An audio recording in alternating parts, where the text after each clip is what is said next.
All right, I'm excited to give a quick breakdown of my favorite Dynasty targets for my hometown squad, the newly named Washington Commanders. So just a quick little recap, the Commanders finished the year with a disappointing 7-10 record, which was good for third place in the NFC East.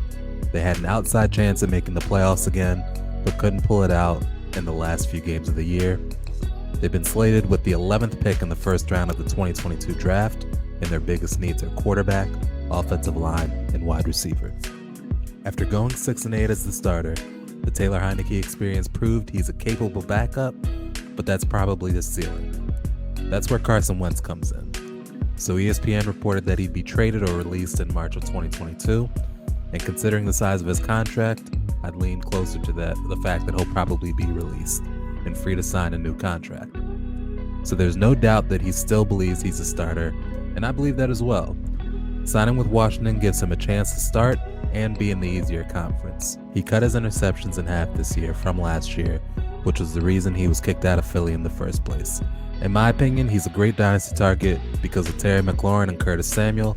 He'll have good wide receiving assets, and whoever owns him in Dynasty probably isn't super excited to start him this year. You can get him cheap, and so can the Commanders. You should make it happen. Moving on to the second best Dynasty asset for the Commanders, we have Terry McLaurin. He's going to be the Washington wide receiver 1 regardless of QB, and regardless of who they draft or sign in free agency.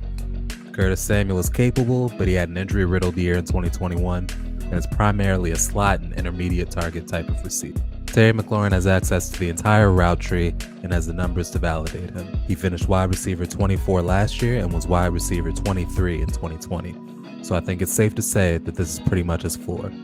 Considering the subpar quarterback play he's had to deal with, I think it's safe to say you can expect more from Terry McLaurin next year. Lastly, we've got Antonio Gibson. He was very highly touted in fantasy before the year started because people were anticipating that this would be the year he was given that cherished workhorse status.